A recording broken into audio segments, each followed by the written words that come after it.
Bonsoir Rudy. Bonsoir Priscilla.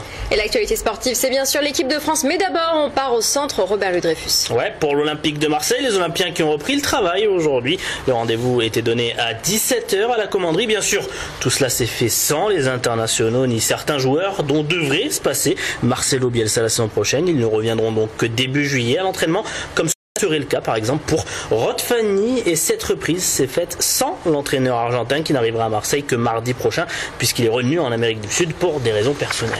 Les Bleus, ça y est, on y vient avec une pluie de buts contre la Suisse au Brésil. C'est le cas de le dire, 5 buts à 2 pour le second match des Bleus, un match de poule face à la Suisse. On les regarde, ces buts. Le premier, il est signé Olivier Giroud sur corner, un corner tiré par Mathieu Valbuena, le Marseillais. C'est ensuite Blaise Matuidi, le joueur parisien, bien aidé par Karim Benzema, qui fait une belle passe et qui marque donc ce second but. 32e minute, Benzema manque un penalty. C'est ensuite Olivier Giroud qui passe à Mathieu Valbuena, Valbuena pour ce troisième but. Benzema, le voilà, c'est lui l'auteur du 4e but sur une passe de Paul Pogba de l'extérieur du pied, on le voit là, un dos au but, c'est un très beau but.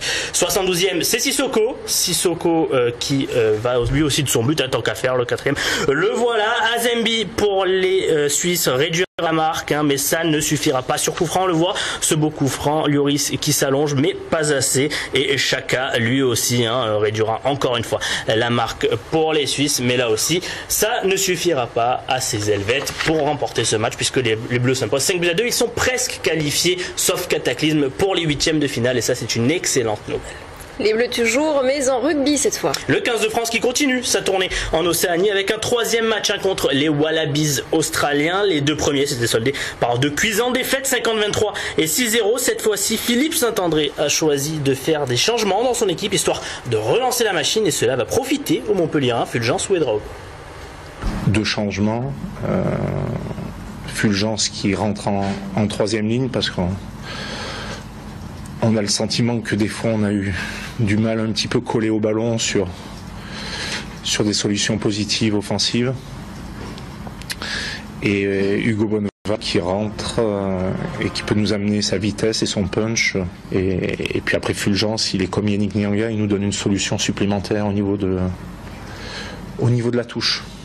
On va du côté de Montpellier avec une bonne nouvelle pour les handballeurs. Les Montpelliérains qui participeront à la prochaine Ligue des Champions. Une bonne nouvelle pour les MHB. Nous l'avons appris aujourd'hui. Le HF a donc choisi d'intégrer le Paris Saint-Germain et Montpellier dans cette coupe. Une bonne nouvelle pour les Dorothées qui ont déjà remporté cette Ligue des Champions. C'était en 2003. Un mot de voile et la solitaire du Figaro qui suit son cours. Et ça ne se passe pas si bien que ça pour nos deux skippers du Sud, Xavier Macaire et Gwen Bick. Ils sont respectivement 19e et 24e après la seconde étape. Je vous propose d'ailleurs de découvrir leur réaction à l'arrivée. Non, c'était pas une bonne étape pour moi là. Vraiment, je suis déçu de ce que j'ai fait, déçu de ce que j'ai raté, déçu de... Voilà, non, dur. L'apprentissage continue, je me rends compte que en Figaro, lorsque tu es devant, il faut se bagarrer comme un chancre, et quand tu es derrière, il faut se bagarrer comme un chancre. Donc personne ne lâche rien, et de toute façon les maîtres ils sont aussi durs à prendre devant que derrière, quoi.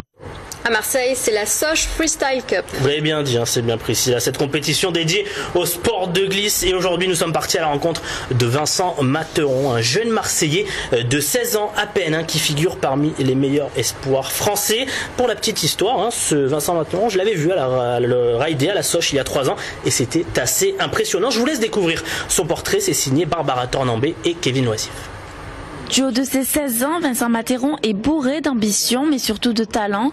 Un talent que l'on aperçoit en ce moment même à la 5e édition de la Soche Freestyle Cup. Sur les planches depuis ses 4 ans, il est devenu un véritable passionné de cette discipline. Tous les midis, je prends mon petit sandwich et je vais au bol, je mange, je skate. Après les cours, je reviens, je passe ma vie au bol. Mon père, il m'a mis au skate j'avais 4 ans. Et il m'a appris les bases et tout. Après mon oncle il m'a appris quelques tricks.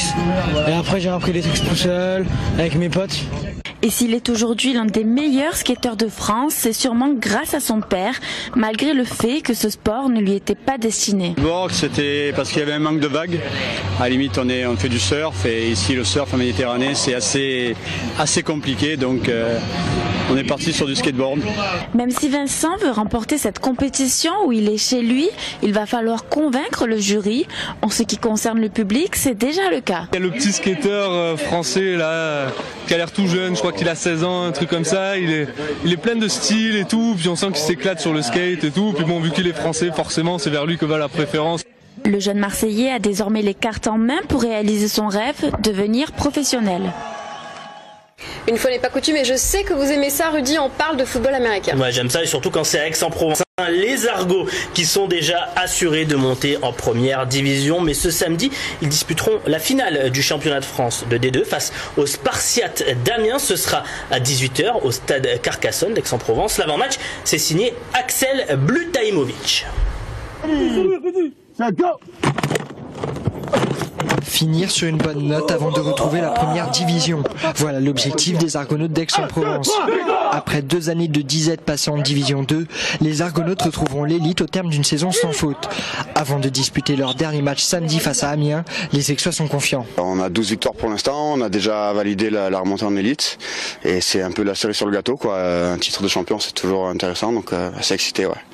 Une excitation et beaucoup de concentration, c'est ce que devront montrer les joueurs samedi s'ils veulent venir à bout des Spartiates d'Amiens et ajouter une nouvelle ligne au palmarès de ce club qui a longtemps dominé l'élite du foot US en France. C'est une équipe de première division parce qu'elle a toujours évolué en première division. C'est une équipe Amiens qui a un pôle espoir, donc qui a beaucoup de bons joueurs, de très bons joueurs.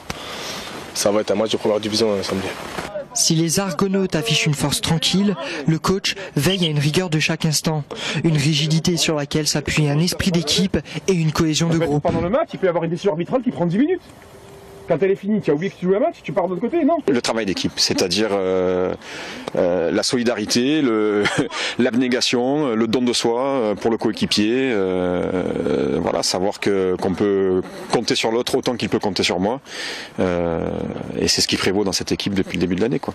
Dans une situation critique il y a encore 6 mois, ces passionnés du foot US ont réalisé une véritable prouesse pour amener le club dans l'élite. Avant de pouvoir célébrer cette fabuleuse saison, les Aixois devront livrer un dernier combat devant leur public samedi au stade de Carcassonne. Et on termine par un petit décrassage. Oui, parce que si les Bleus déroulent au Brésil, ce n'est pas le cas pour tout le monde dans le football. Vous allez voir, on appelle ça des fails dans le jargon. Je vous laisse regarder.